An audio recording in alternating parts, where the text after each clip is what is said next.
You begin as a pinprick of life, tucked inside a drifting nursery of tiny eggs clinging to a blade of seagrass. The water is warm and bright near the surface, but it is never truly safe. Sunlight slices down in wavering ribbons, and every ribbon feels like a spotlight. When you finally break free, you are not a fast fish with powerful fins. You are a small, upright silhouette with a curled tail and a head shaped like a miniature horse.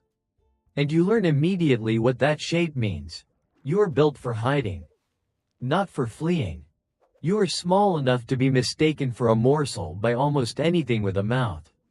A juvenile grouper cruising the reef edge, a wrasse patrolling like a busy guard, even a crab that lunges from the sand with sudden, clacking confidence. Your best defense is stillness. You hover by fluttering a single dorsal fin so quickly it becomes a blur. And you steer with tiny pectoral fins near your cheeks. The movement is delicate, almost comical, like you are trying to swim by politely fanning yourself.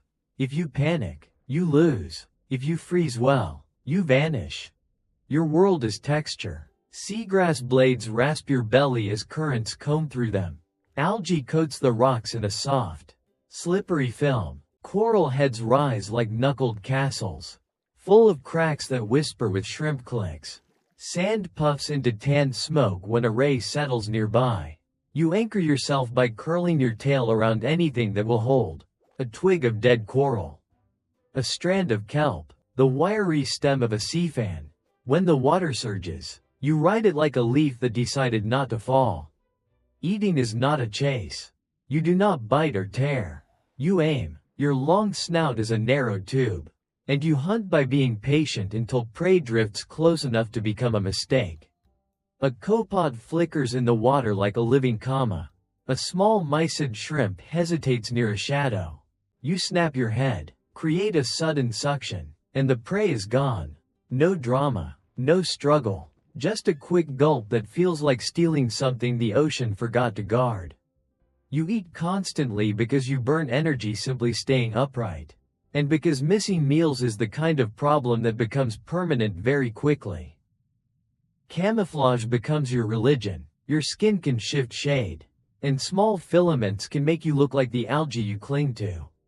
Some days you are mottled tan like sand-stained grass. Some days you tint greener, or darker, or speckled, depending on the light and the clutter around you. Predators hunt with eyes and noses and lateral lines that feel vibration. Your job is to become background. You learn to sway when the plants sway, to stop when the plants stop, to turn your head slowly so your outline does not shout. Fear is not a moment for you. Fear is the water you live in. You are 1 year old now, and you are big enough that the reef starts treating you like a real resident instead of a drifting accident. You find a patch of seagrass that feels familiar, and you return to it again and again. Seahorses are not built for long journeys. You can move, but you do not roam like tuna or travel like turtles. Your home range is small, and that makes every neighbor matter. A pipefish slips past like your thinner cousin. A shrimp goby darts into its burrow. A predatory lionfish hangs in the water with lazy elegance. Fins spread like an expensive cloak. That lionfish is beautiful. And it is also a reminder that beauty and danger often share the same face. You begin to notice others like you. Their bodies are similar, but their colors and patterns differ. And sometimes you can tell their mood by how they hold themselves against the current. You drift closer, tail still wrapped around a stem, and you watch. Courtship among seahorses is not a frantic rush. It is a ritual. A slow negotiation in a world that prefers quick endings. You and a potential partner meet in the morning light when the water is calm and the shadows are soft. You mirror each other's movements, rising together in the water column as if you were rehearsing how to float through danger as a pair. Then you remember the strangest rule of your species. The rule that makes your life feel like a joke the ocean tells with a straight face. You are the male. And you are the one who will carry the pregnancy.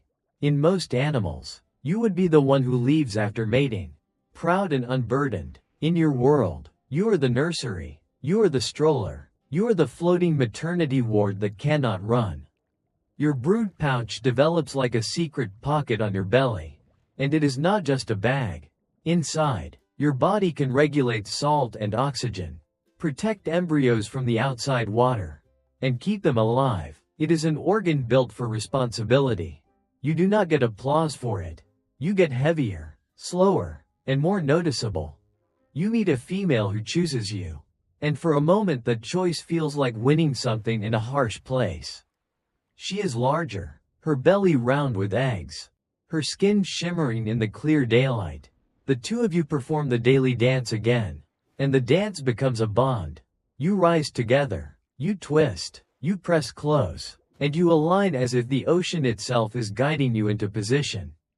When she transfers her eggs into your pouch, it is quick, intimate, and surreal. You receive them, and your body seals them inside. The instant it happens, your life changes. You are no longer only trying to survive. You are trying to survive while carrying dozens, sometimes hundreds, of tiny lives that depend on you staying alive. The pouch tightens. You feel fullness where there was none. You feel a dull ache when currents tug at you. You cling harder to your holdfast because drifting now is not just risky. It is reckless. Hunger becomes sharper because building babies costs energy. You still hunt by suction. Still snap up drifting crustaceans. But now every missed meal feels like a debt. Predators seem to appear more often. Or maybe you simply notice them more because you have more to lose. A trumpetfish glides vertically to look like a reed. A snapper cruises with casual authority. An octopus changes shape and texture in a blink, turning from rock to hunter without warning. Any one of them could end your story in a second, and your story would take the next generation with it. You become cautious to the point of obsession. You choose thicker seagrass. You avoid open sand. You pick hours when the water is calmer to move even a small distance. Storms are a special kind of terror. When wind roughens the surface, the underwater world shakes. Seagrass whips. Sediment lifts into the water like brown fog. Visibility collapses. And that is dangerous in two ways. Predators can ambush more easily. And you can lose your anchor. You cling with your tail until it cramps. And you ride the violence of the current like a fragile ornament that refuses to break. You are 2 years old now. And you are in the middle of the hardest miracle your species performs. Inside your pouch, the embryos develop. Your body balances their needs. Shifting fluids, managing oxygen, keeping them from drying out in a world where nothing dries. Keeping them from drowning in a world made of water. It is absurd, and it is perfect. Sometimes you hover in place and feel tiny movements. Faint as bubbles. You cannot see them, but you sense them. The ocean around you clicks and hums. And you hold an entire future against your belly while pretending you are just another piece of drifting plant. There is a bitter humor to it. You cannot brag. You cannot even sprint away from trouble. You are the only father in this meadow who looks pregnant and feels pregnant. And the only reward is the privilege of doing it again if you live long enough. If the ocean had a sense of comedy, it would be this. You, a small fish that can barely outswim a bored crab, are entrusted with the most delicate cargo imaginable. When the time comes, it is not gentle. Labor is labor, even underwater. Your pouch contracts. You brace against your holdfast. Tail wrapped tight, body tense. You pulse and shudder, and tiny seahorses burst into the water in spurts. Fully formed miniature versions of you, already expected to fend for themselves. The moment they leave you, the world tries to eat them. Some drift upward into brighter water where surface predators patrol. Some sink into shadow where crabs wait. A few find stems to grab and become still. And those few are your success story. After birth, you are thinner and tired, but also strangely light, like someone has removed a stone from your belly. Relief washes through you, followed by a hollow realization. You did it. And it changed nothing about how unforgiving the reef is. Your partner may stay near for a time, and you may meet again for another round. repeating the ritual because the only way your kind persists is by refusing to stop. Seahorses often form a bond that lasts through seasons, meeting each day as if checking that the other still exists. In a world full of disappearance, that daily meeting is a kind of romance. But life does not stay stable.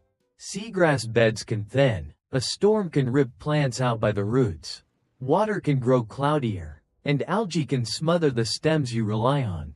New predators arrive, old predators learn. Even friendly neighbors can become hazards when competition tightens. You do not fight with teeth, but you can push and posture. You can claim a favorite holdfast. You can try to keep a small territory where food drifts reliably and cover is thick. Your battles are quiet, more about endurance than violence, and that makes them no less exhausting. You are 3 years old now, and you have survived longer than many of your siblings ever do. Your body is an adult's body, upright, armored with bony plates instead of flexible scales, built like a tiny knight who forgot to bring a sword. The plates protect you from some bites, but they do not protect you from being swallowed whole. You still depend on the same strategy: blend, cling, wait, sip prey from the water. Avoid being noticed by anything larger than you. Seasons change the light. In clearer months, the sun makes the reef glitter, and you can see predators coming from farther away. In murkier months, everything is closer, and fear feels more intimate. You adapt by choosing different perches, different angles, different times to feed. Sometimes you find yourself alone for stretches, and loneliness has a physical sensation, like your holdfast is colder, like the seagrass sways without rhythm. You are 4 years old now, and the ocean begins to win in smaller ways. Your fins still beat quickly, but fatigue comes sooner. Your hunting is still precise, but your reflexes dull slightly. A day without enough prey costs more than it used to. When a current becomes strong, you cling harder and recover slower. The reef does not care. The reef never cared. It continues to sparkle and crackle with life while quietly removing the ones who cannot keep up. One day, you lose your favorite patch of seagrass. Perhaps it is torn away in a storm. Perhaps it is covered by a choking bloom of algae. Perhaps a disturbance shifts the sand and the stems rot. You drift, searching for another place that feels like home. But home is not a concept the ocean respects. You find a new area with coral rubble and thinner grass. The cover is not as good. The food is less predictable. Your color shifts to match the new textures. But matching is harder when the background keeps changing. A predator tests you. A snapper darts close, and you freeze so intensely you feel like you have stopped existing. It passes, and for a moment you are safe. Then it returns with a different angle.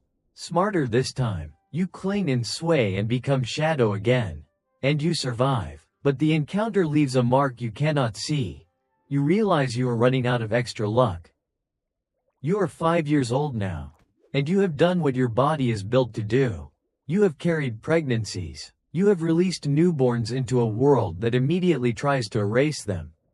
You have held on through storms and through clear, gentle mornings that almost make the reef look kind. Your survival has never been about heroism. It has been about refusing to be noticed. Eventually, the day arrives when you do get noticed. Maybe it is a hunting fish that stares a little longer. Maybe it is a sudden surge that breaks your grip. Maybe it is simple weakness. The kind that comes from being small in a world that demands constant perfection. You drift off your stem for a second too long, and in that second, the reef's rules close around you. If you are fortunate, it ends quickly. One snap and darkness. If you are not, you become a brief struggle in the mouth of something larger. Armor clicking against teeth that do not care. Either way, the meadow keeps swaying. The coral keeps glittering. Tiny crustaceans keep drifting through the water like confetti that nobody celebrates. And somewhere nearby, a juvenile seahorse clings to a stem and learns how to disappear. Because that is the inheritance you leave behind. Life as a male seahorse who must carry pregnancy is not just unusual. It is brutally ironic. You are born delicate, tasked with a miracle, and asked to perform it while the ocean watches for any excuse to take you.